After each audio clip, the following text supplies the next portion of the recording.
Bitene avril kalo tile fɔlɔ san 2024 aw bisimilai Mali kunnafoni jabarani kan bamanankan kunnafoni kɛnɛ kan.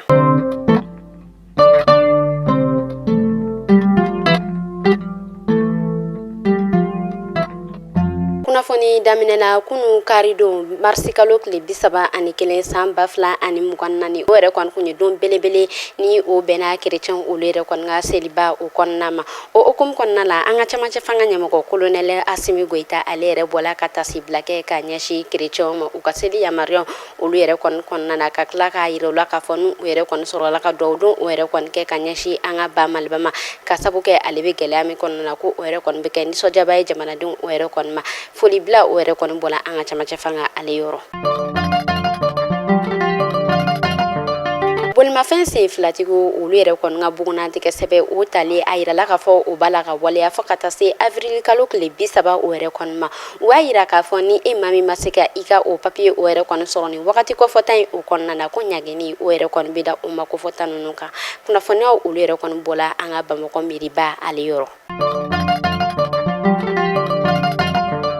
An bɛna kɛnɛya ko kunnafoniyaw la a yirala k'a fɔ nin wagati damadɔ yɛrɛ kɔni na fɛn min yɛrɛ kɔni tile barika ani funteni barika ko o yɛrɛ kɔni bɛnnen don kosɛbɛ. Maa minnu ni olu ka baara bɛnnen don kɛnɛya ko olu ɲɛnɛbɔli ma olu yɛrɛ kɔni bɛ ka dugudenw ladaniya k'a fɔ ko nin wagati in na ko bɛɛ lajɛlen k'i janto yɛrɛ la k'a daminɛ denmisɛnnin fitininw na fɔ ka taa se maakɔrɔbaw olu yɛrɛ kɔni ma ko maaw ka to ka jiw ko olu yɛrɛ kɔni min kosɛbɛ ko ka sabu kɛ ko nin wagati kofɔta in na ko farikolo ale yɛrɛ kɔni mago bɛ jɔ ji la. O tɛmɛnen kɔfɛ u yɛrɛ fana y'a yira k'a fɔ ko maaw ka to ka koli ko o fɛnɛ matarafa kosɛbɛ ko o yɛrɛ fɛnɛ bɛ kɛ sababu ye k'a to fariko ale yɛrɛ kɔni bɛ kisi jiko o yɛrɛ kɔni tɔɔrɔli ma.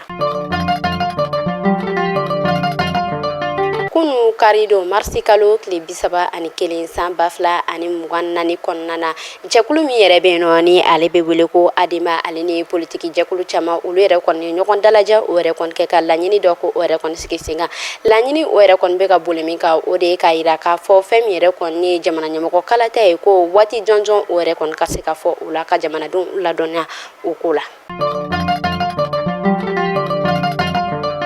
An bɛ taa an ka jamana kɔrɔnya fan fɛ kɛrɛnkɛrɛnnenya la Tɔnbɔkutukaw olu fɛ yen nɔ a yirala k'a fɔ u ka marabolo min bɛ yen nɔ ni ale bɛ wele ko banbagaciw olu yɛrɛ kɔni tun bɛ na binkani wale o yɛrɛ kɔni ta ka o yɔrɔ kɔni sɛgɛrɛ min yɛrɛ n'a kɛla jumadon marisi kalo tile 29 san 2024 kɔnɔna na a yirala k'a fɔ an ka kɛlɛkɛcɛw olu yɛrɛ kɔni kɔnna banbagaci ninnu yɛrɛ kɔni ma ka se ka dansigi kɛ walasa binkani wale ale ma se ka waleya cogoya min na. O hukumu kɔnɔna na a yirala k'a fɔ an ka kɛlɛkɛcɛw olu yɛrɛ kɔni sera ka banbagaci ninnu k'u yɛrɛ kɔni ka fɛn suyataw ko olu yɛrɛ kɔni caman sɔrɔ halisa ala ka jamana in basigi.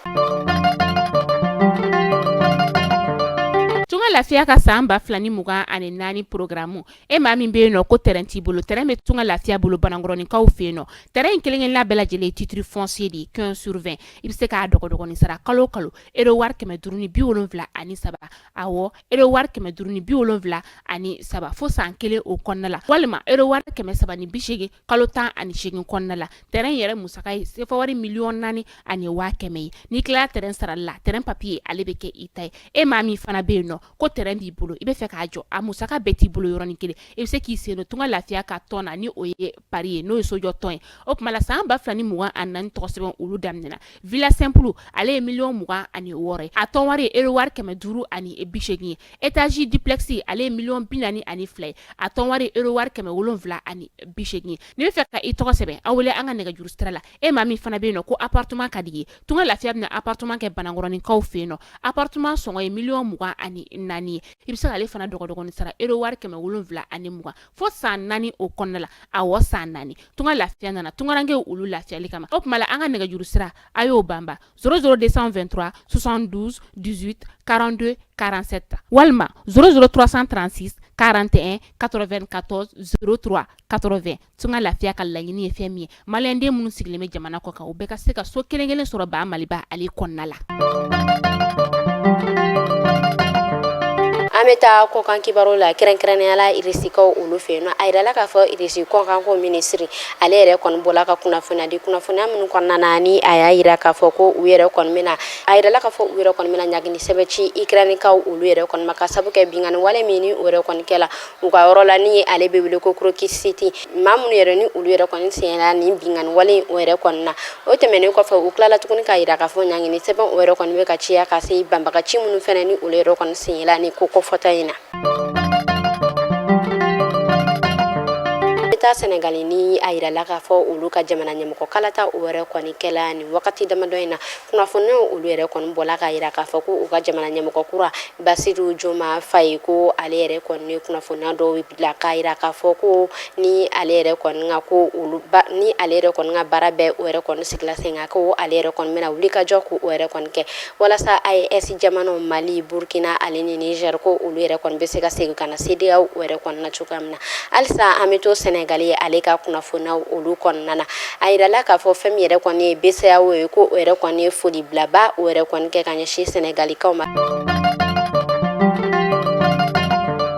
an bɛ taa Burkina Faso olu yɛrɛ kɔni ka fanga tigilamɔgɔw olu yɛrɛ kɔni bɔla ka kunnafoniya dɔ yira kunnafoniya minnu kɔnɔna na ni o y'a yira k'a fɔ ko fɛn min yɛrɛ kɔni ni u ni Faransi ka jɛn ye kɛrɛnkɛrɛnnenya la u y'a yira k'a fɔ u ka baara yɔrɔ dɔw olu yɛrɛ kɔni tun bɛ yen nɔ minnu yɛrɛ kɔni kun tɔgɔ dalen don Faransi maaba dɔw la ani fɛn min yɛrɛ kɔni u ka sira dɔw ye minnu tɔgɔ dalen don Faransi maaba dɔw la ko yɛlɛma o yɛrɛ kɔni bɛna don olu kɔnɔna na ko olu tɔgɔ ninnu ko olu bɛɛ lajɛlen yɛlɛma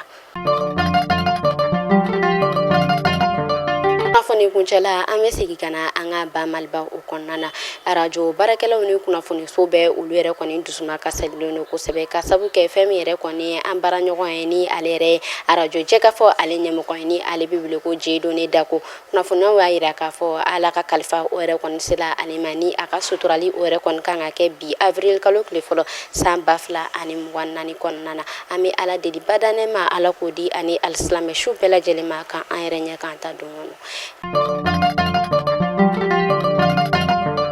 ni ne kun bɛ dansigi kɛ bi kunnafoni na an bɛ foli di an lamɛnbagajɛkulu bɛɛ lajɛlen Mali kɔnɔ fɔ Mali kɔ kan aw k'an bɛɛ sini ni Ala man ka jɔnya jɔn na